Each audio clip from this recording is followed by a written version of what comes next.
जय श्री कृष्ण। त्वमेव माता च पिता त्वमेव बन्धुश्च सखा त्वमेव विद्या द्रविणं त्वमेव सर्वं मम देवदेव। श्री परमात्मने नमः। नवाध्याय। उसके उपरांत श्री कृष्ण भगवान बोले, हे अर्जुन, तुझ दोष दृष्टि रहित भक्त के लिए इस परम गोपनीय ज्ञान को रहस्य के सहित कहूँगा कि जिसको जानकर तू दुख रूप संसार से मुक्त हो जाएगा। यह ज्ञान सब विद्याओं का राजा तथा सब गोपनियों का भी राजा एवं अति पवित्र उत्तम प्रत्यक्ष फल वाला और धर्म युक्त है। साधन करने को बड़ा सुगम और अविनाशी है। हे परंतप, इस तत्व ज्ञान रूप धर्म में श्रद्धा रहित पुरुष मेरे को न प्राप्त होकर मृत्यु रूप संसार चक्र में भ्रमण करते हैं।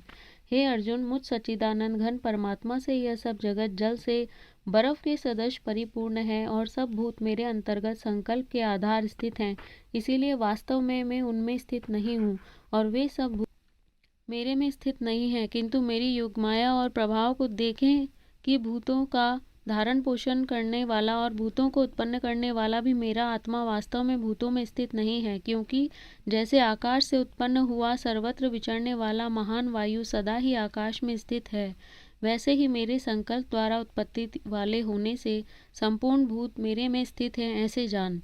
हे अर्जुन, कल्प के अंत में सब भूत मेरी प्रकृति को प्राप्त होते हैं, अर्थात प्रकृति में लय होते हैं, और कल्प के आदि में उनको मैं फिर रचता हूँ। कैसे कि अपनी त्रिगुणमयी माया को अंगीकार करके स्वभाव के वश से परंतप हुए इस संपूर्ण भूत समुदाय को बारंबार उनके कर्मों के अनुसार रचता हूँ। हे अर्जुन, उन कर्मों में आसक्ति रहित और उदासीन के सदृश स्थित हुए मुझ परमात्मा को वे कर्म नहीं बांधते हैं। हे अर्जुन, मुझ अधिष्ठाता के सकाश से यह मेरी माया चराचर सहित सर्व जगत को रचती है और इस ऊपर कहे हुए हेतु से ही यह संसार आवागमन रूप चक्र में घूमता है। ऐसा होने पर भी संपूर्ण भूतों के महान ईश्वर रूप मेरे परम भाव को न जानने वाले मूढ़ लोग मनुष्य का शरीर धारण करने वाले मुझ परमात्मा को तुच्छ समझते हैं, अर्थात अपनी योग माया से संसार के उद्धार के लिए मनुष्य रूप में विचरते हुए साधारण मनुष्य मानते हैं, जो कि वृथा आशा, वृथा कर्म और वृथा ज्ञान वाले अज्ञानी जन राक्षसों के और असुरों के जैसे मोहित करने वाले तामसी स्वभाव को ही धारण किए हुए हैं। परंतु हे कुंती पुत्र, देवी प्रकृति के आश्रित हुए जो महात्मा जन हैं, वे तो मेरे को सब भूतों का सनातन कारण और नाश रहित अक्षय स्वरूप जानकर अनन्य मन से युक्त हुए निरंतर भजते हैं। वे दृढ़ निश्चय वाले भक्तजन निरंतर मेरे नाम और गुणों का कीर्तन करते हुए तथा मेरी प्राप्ति के लिए यत्न करते हुए और मेरे को बारंबार प्रणाम करते हुए सदा मेरे ध्यान में युक्त हुए अनन्य भक्ति से मुझे उपासते हैं। उनमें कोई तो मुझ विराट स्वरूप परमात्मा को ज्ञान यज्ञ के द्वारा पूजन करते हुए एकत्व भाव से, अर्थात जो कुछ है सब वासुदेव ही है, इस भाव से उपासते हैं, और दूसरे पृथक भाव से अर्थात स्वामी सेवक भाव से और कोई कोई बहुत प्रकार से भी उपासते हैं। क्योंकि क्रतु अर्थात श्वेत कर्म मैं हूँ, यज्ञ अर्थात पंच महायज्ञादिक सनार्थ कर्म मैं हूँ, स्मार्त कर्म मैं हूँ, स्वधा अर्थात पितरों के निमित्त दिया जाने वाला अन्न मैं हूँ, औषधि अर्थात सब वनस्पतियाँ मैं हूँ, एवं मंत्र मैं हूँ, घृत मैं हूँ, अग्नि मैं हूँ और हवन रूप क्रिया भी मैं ही हूँ। हे अर्जुन, मैं ही इस संपूर्ण जगत का दाता अर्थात धारण पोषण करने वाला एवं कर्मों के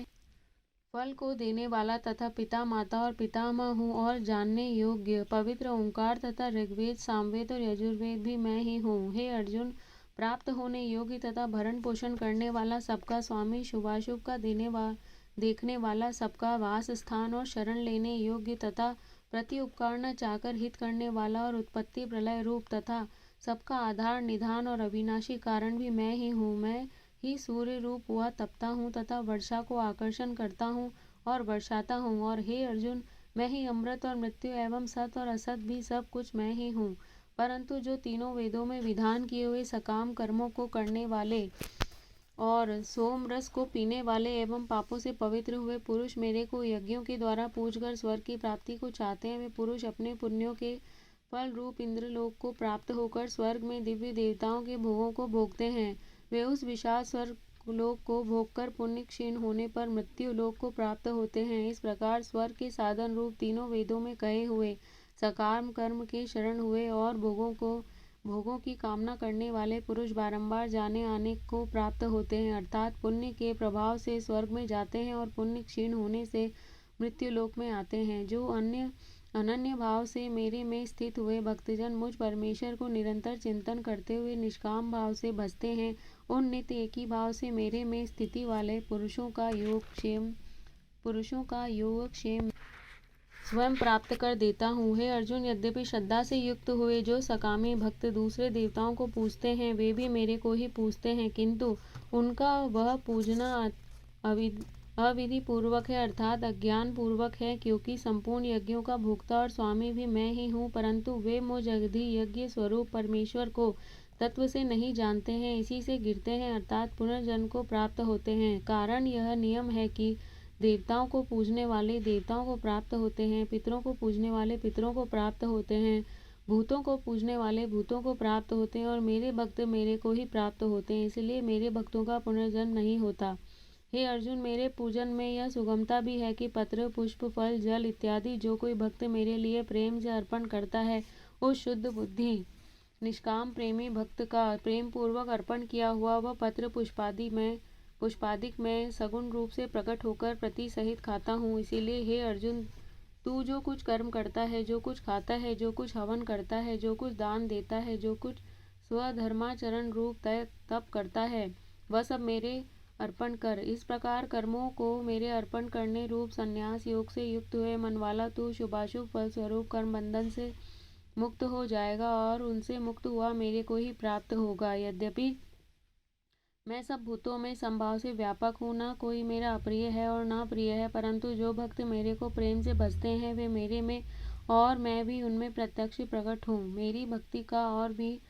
प्रभाव सुन। यदि कोई अतिशय दुराचारी भी अनन्य भाव से मेरा भक्त हुआ मेरे को निरंतर भजता है, साधु ही मानने योग्य है, क्योंकि वह यथार्थ निश्चय वाला है, अर्थात उसने भली प्रकार निश्चय कर लिया है कि परमेश्वर के भजने के समान अन्य कुछ भी नहीं है, इसीलिए वह शीघ्र ही धर्मात्मा हो जाता है और सदा रहने वाली परम शांति को प्राप्त होता है। हे अर्जुन, तू निश्चय पूर्वक सत्य जान कि मेरा भक्त नष्ट नहीं होता, क्योंकि हे अर्जुन, स्त्री, वैश्य और शूद्रादिक तथा पाप योनियों वाले भी जो कोई होवे, वे भी मेरे शरण होकर तो परम गति को ही प्राप्त होते हैं। फिर क्या कहना है कि पुण्यशील ब्राह्मण जन तथा राजर्षि भक्तजन परम गति को प्राप्त होते हैं। इसीलिए तू सुख रहित और क्षणभंगुर इस मनुष्य शरीर को प्राप्त होकर निरंतर मेरा ही भजन कर, अर्थात मनुष्य शरीर बड़ा दुर्लभ है, परंतु है नाशवान और सुख रहित, इसीलिए काल का भरोसा न करके तथा अज्ञान से सुख रूप भासने वाले विषय भोगों में न फंसकर निरंतर मेरा ही भजन कर। केवल मुझ सच्चिदानंद घन वासुदेव परमात्मा में ही अनन्य प्रेम से नित्य निरंतर अचल मान वाला हो, और मुझ परमेश्वर को ही श्रद्धा प्रेम सहित निष्काम भाव से नाम गुण और प्रभाव के श्रवण कीर्तन मनन और पठन पाठन द्वारा निरंतर भजने वाला हो, तथा मुझ शंख चक्र गदा पद्म और किरीट कुंडल आदि भूषणों से युक्त पीताम्बर वनमाला और कौस्तुभ मणिधारी विष्णु का मन वाणी और शरीर के द्वारा सर्वस अर्पण करके अतिशय श्रद्धा भक्ति और प्रेम से विहलता पूर्वक पूजन करने वाला हो, और मुझ सर्वशक्तिमान विभूति बल ऐश्वर्य माधुर्य गंभीरता उदारता वात्सल्य और सहजता आदि गुणों से संपन्न सबके आश्रय रूप वासुदेव को विनय भाव पूर्वक भक्ति सहित साष्टांग दंडवत प्रणाम कर। इस प्रकार मेरे शरण हुआ तू आत्मा को मेरे में एकीभाव करके मेरे को ही प्राप्त होवेगा। इति श्रीमद्भगवद्गीता रूपी उपनिषद एवं ब्रह्म विद्या तथा योग शास्त्र विषयक श्री कृष्ण और अर्जुन के संवाद में राजगुण गुह योग नामक 9वां अध्याय। जय श्री कृष्ण।